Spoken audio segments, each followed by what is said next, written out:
બીજા મુદ્દાની વાત કરીએ તો કોમનવેલ્થ ગેમ્સ પહેલા અમદાવાદમાં બુલડોઝર એક્શન શરૂ થયું છે। નરેન્દ્ર મોદી સ્ટેડિયમ આસપાસના વિસ્તારોમાં ટીપી રોડને ખોલવા માટે વહેલી સવારથી મ્યુનિસિપલ કોર્પોરેશન દ્વારા ડિમોલિશનની કામગીરી શરૂ કરાઈ હતી। મોટેરાના બળદેવનગરમાં કુલ 29 મકાનો ટીપી રોડની હદમાં આવતા હોવાથી પશ્ચિમ ઝોનના એસ્ટેટ વિભાગે નોટિસ આપી હતી, છતાં રહીશો મકાન ખાલી ન કરતા મામલો હાઈકોર્ટ સુધી પહોંચ્યો, પરંતુ હાઈકોર્ટ દ્વારા અરજી નકારી દેતા પોલીસ બંદોબસ્ત વચ્ચે કાર્યવાહી શરૂ થઈ। કોમનવેલ્થ ગેમ્સને ધ્યાનમાં રાખીને મોટેરા વિસ્તારમાં નવું એસવીપી એન્કલેવ સહિત અનેક ઇન્ફ્રાસ્ટ્રક્ચર પ્રોજેક્ટ ઝડપથી આગળ વધી રહ્યા છે। આ ટીપી રોડ સીધો બનતા એક્વેટિક સ્ટેડિયમ તરફ જોડાશે, જેથી ગેમ્સ દરમિયાન ટ્રાફિક સુવિધા સરળ બને। મોટેરાથી સુભાષનગર સુધીના વિસ્તારોમાં સ્થાનિક લોકોમાં મિશ્ર પ્રતિસાદ છે, પરંતુ પ્રશાસનનું કહેવું છે કે શહેરના વિકાસ માટે આ કાર્યવાહી જરૂરી છે અને કોમનવેલ્થની ગેમ્સ પહેલા હવે ડિમોલિશનની કાર્યવાહી હાથ ધરાઈ છે। આપણી સાથે સામાજિક અગ્રણી સુબોધ કુમુદ જોડાઈ ગયા છે। સુબોધભાઈ, કોમનવેલ્થ પહેલા હવે ડિમોલિશનની કાર્યવાહી હાથ ધરવામાં આવી છે, શું કહેશો? કોમનવેલ્થ ગેમ અમદાવાદમાં થઈ રહ્યા છે એ બહુ સારી બાબત છે। અમદાવાદનો વિકાસ થવો જોઈએ એ પણ સારી બાબત છે અને આવકાર્ય છે, પણ એ વિકાસ કોના ભોગે થઈ રહ્યો છે? અમદાવાદની અંદર જ્યારે કોમનવેલ્થ ગેમ યોજાશે ત્યારે જે ગરીબોએ અમદાવાદમાં આવીને વસવાટ કર્યો, એમણે પોતાના લોહી પરસેવાની કમાણીમાંથી જે મકાનો બાંધ્યા, એ મકાનો તૂટશે અને એના ભોગે વિકાસ થશે, તો શું અમદાવાદને આ વિકાસ મંજૂર છે?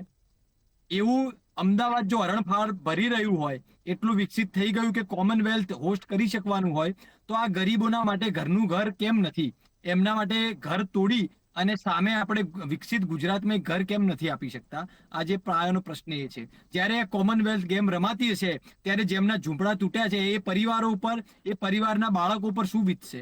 આ વિચાર કરવાની જરૂર છે। એટલા માટે પહેલા હવે જે કોમનવેલ્થ ગેમની યજમાની અમદાવાદને મળી, તો તે પહેલા તંત્રને આ જે દબાણો ન દેખા, પહેલા કેમ કાર્યવાહી ન થઈ?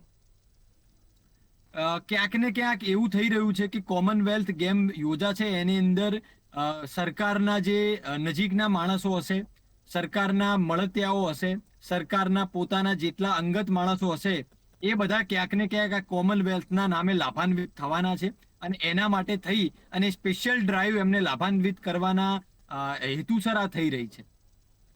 સુબોધભાઈ, જો કોમનવેલ્થ ન થયું હોત તો આ દબાણ બી ના હટ્યા હોત, તો તેને આ જે મુદ્દો છે તેને કેવી રીતના જોવો છો? આટલા વર્ષોથી આ લોકો અહીંયા રહી જ રહ્યા છે। કોમનવેલ્થ ગેમ થાય એનો કોઈ વાંધો જ નથી। કોમનવેલ્થ ગેમ એ કોના ભોગે થઈ રહ્યો છે એ મહત્વનો પ્રશ્ન છે। એટલે કોમનવેલ્થ ગેમ હોય કે બીજા કોઈ પણ વિકાસના કામો હોય, તમે ગરીબોના ઘરના ભોગે જે લોકો વર્ષોથી પોતે એક જ ઘરનું ઘર બાંધી શક્યા છે આટલા વર્ષોની ખૂન પરસેવાની કમાણીમાંથી, એનું ઘર તોડીને તમે કયા પ્રકારના કોમનવેલ્થની ઉજવણી કરવાના છો? એટલે કોમનવેલ્થ ગેમના નામે તમે ગરીબોના ઝૂંપડા તોડી નાખો છો, પણ સામે એમને ઘરનું ઘર આપો। એમની ડિમાન્ડ એટલી જ છે કે તમે અમને ગમે ત્યાં વસવાટ કરાવો, નહીતર એવું બનશે કે એક બાજુ કોમનવેલ્થ ગેમ રમાતો હશે અને એક બાજુ આ પરિવારો હશે એ ફૂટપાથ ઉપર ક્યાંક રઝળતા હશે। સુબોધભાઈ, હવે હાઈકોર્ટે કયા બેઝિસ પર આજે જે ઝૂંપડાવાસીઓ હતા તે લોકોની અરજીઓ નકારી કાઢી છે?